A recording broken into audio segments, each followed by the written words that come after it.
俄罗斯对乌克兰发动特别军事行动以来，美西方国家加大对俄制裁力度，甚至祭出 SWIFT 这样的金融核弹，迫使俄罗斯展开卢布保卫战。俄罗斯总统普京周四签署一项法令，规定不友好国家的公司与俄罗斯进行天然气交易必须使用卢布支付。法令于周五正式生效。面对俄罗斯放出杀手锏，德法等对俄能源高度依赖的欧洲国家该怎么办？欧洲乃至世界能源市场会因此激烈震荡吗？来看看报道。普京在签署法令后表示，俄方正在向不友好国家的交易方提供一个明确和透明的计划，他们应该先在俄罗斯的银行开设卢布账户，然后再经过这个账户支付所购买的俄罗斯天然气。Если же такие платежи не будут производиться, будем считать это неисполнением обязательств со стороны покупателей, со всеми вытекающими последствиями. Нам никто ничего бесплатно не продает.И мы тоже не собираемся заниматься благотворительностью. То есть действующие контракты будут остановлены. 普京强调，用卢布来支付天然气交易是巩固俄罗斯金融主权的重要一步。此前，美欧国家以俄罗斯对乌克兰开展特别军事行动为由，通过大规模制裁，剥夺了俄罗斯使用 SWIFT 国际结算系统的权利，禁止其用美元、欧元、英镑、日元交易，并冻结约3000亿美元俄央行外汇储备。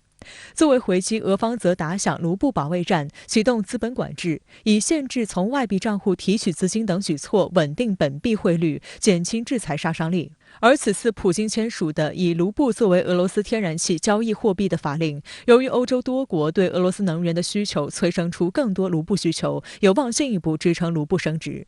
根据该法令，俄罗斯联邦政府、俄罗斯央行和海关当局应在10天内实施新的支付系统。俄罗斯央行周四宣布，已确定与外国买家进行天然气结算的特别账户制度。俄罗斯生意人报周四援引消息人士的话称，俄罗斯天然气工业股份公司正在研究终止向不友好国家供气的方案，并评估可能的后果。目前，俄罗斯的不友好国家名单包括美国、欧盟成员国、英国、乌克兰、日本等国家与地区，其中美国和挪威等国不购买俄罗斯天然气，但普京的最新法令无疑扼住了欧洲的经济命脉。2021年，欧盟从俄罗斯进口天然气1550亿立方米，占其天然气进口量的45%左右，占天然气总消费量的40%。一旦俄罗斯对欧洲实施天然气断供，欧洲不可能在短时间内寻找到能源替代。由于欧洲的管道系统高度连通，任何限制天然气流向某些国家的举措都会影响到其他国家。3月初，欧盟委员会就提出了 Repower EU 能源独立计划，旨在到2030年前逐渐摆脱对俄化石能源的进口依赖，争取年内将俄气进口量削减2/3。3月24号的欧盟峰会上，各成员国的领导人还同意将联合采购、存储天然气和氢能，期望通过共同议价降低能源价格。不过，路透社分析认为，欧盟很难在短时间内找到全面取代俄罗斯的出口方。约有1半天然气进口自俄罗斯的德国，第一个对普京提出的结算要求作出回应。总理舒尔茨再次重申，德国拒绝用卢布结算。Wir haben die Verträge angeschaut über die Gaslieferung und die anderen Lieferungen. Darin steht drin, dass in Euro gezahlt wird, manchmal in Dollar, aber in der Regel in Euro. Und ich habe in dem Gespräch mit dem russischen Präsidenten klargemacht, dass das auch so bleiben wird. Und wie seine Vorstellungen sind, dass das geschehen kann, das ist das, was wir jetzt genau anschauen werden. Aber auf alle Fälle gilt für die Unternehmen, dass sie in Euro zahlen wollen, können und werden. 舒尔茨坦言，虽然德国政府和企业将争取在今年年底之前降低对石油和煤炭等能源物资进口的依赖，但具体到天然气仍需要更长的时间。德国周三还启动天然气1级应急预案，规定天然气公司仍然供气，输气网络运营商至少每天向联邦政府报告一次供应情况等。一旦天然气供应形势恶化升级，德国政府将出手干预。措施包括分配国内供气，家庭、医院和重要机构优先用气。而对俄天然气依赖没有那么大的法国，周四对俄方举动表示明确反对的同时，还强调准备应对俄罗斯停止对欧天然气供应的可能性。数据显示，法国仅有约20%的天然气从俄罗斯进口，受到的影响可能将远小于德国和一些中欧国家。但法国能源价格也在上涨，并推高通货膨胀。同时，法国电力公司的核电产量处于历史低位，法国的总体能源状况也面临挑战。接下来啊，欧洲内部呢会出现一定的分化，有一些对俄罗斯的天然气包括石油依赖过高的国家呢，我相信呢他们会不得不接受卢布结算的方式，但是另外一些大国认定不能再依赖俄罗斯的天然气的话，那就要想办法去拓宽它的这个能源来源渠道，尤其是加强对液化天然气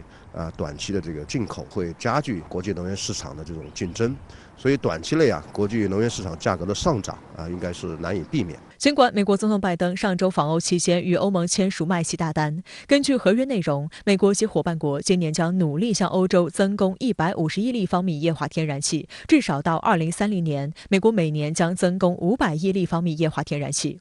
但分析认为，美液化气对欧洲来说杯水车薪，而放弃实惠的俄能源，转而购买高价的美国天然气，欧洲显然要掏更多钱。为应对油价上涨，美国白宫周四发表声明称，美国将尽一切努力鼓励国内石油生产。此外，在与盟国和伙伴国协商后，总统拜登将宣布历史上最大规模的石油储备释放。在接下来的6个月里，美国将平均每天在市场上增加释放100万桶石油储备，以应对油价上涨。无论是美国现在提出来的每天100万桶的石油，还是之前提出来的每年100亿立方米的天然气，实际上都更多的是一种象征性的姿态，因为它无法从根本上缓解目前欧洲对俄罗斯这个采取进一步的能源反制裁所带来的一系列的困境。此外，正在印度进行访问的俄罗斯外长拉夫罗夫周五同印度外长苏杰生举行会谈，如何绕开西方对俄金融制裁，讨论俄向印度出售原油问题，并制定一套适用于石油等商品的卢比卢布计价支付方式是核心议题之一。Now, as far as I understand, the respective members of our governments discuss the dates for the next meeting of Intergovernmental Commission on Economic Cooperation. We continue to implement projects in the areas of energy, science and technology, outer space, pharmaceutical industry. 英国《卫报》在社论中指出，实际上俄罗斯对世界的意义远超其作为全球第11大经济体的地位。如今俄罗斯重新定位，将对欧美的石油、天然气和煤炭出口转向亚洲，将给西方造成巨大经济冲击。我想这种转向呢也不会很快发生，因为我们知道这个俄罗斯它要摆脱传统的欧洲的买方市场，向亚太转移呢，它还面临着一些实际的困难，包括它的一些合同的履行的能力，趋势已经存在，但是呢，我觉得接下来还是要看一些因素的作用，尤其是目前的俄乌冲突最后究竟以什么样的方式收场，我觉得这个呢是影响未来俄罗斯它的能源格局，包括整个国际能源市场变化的一个决定性的因素。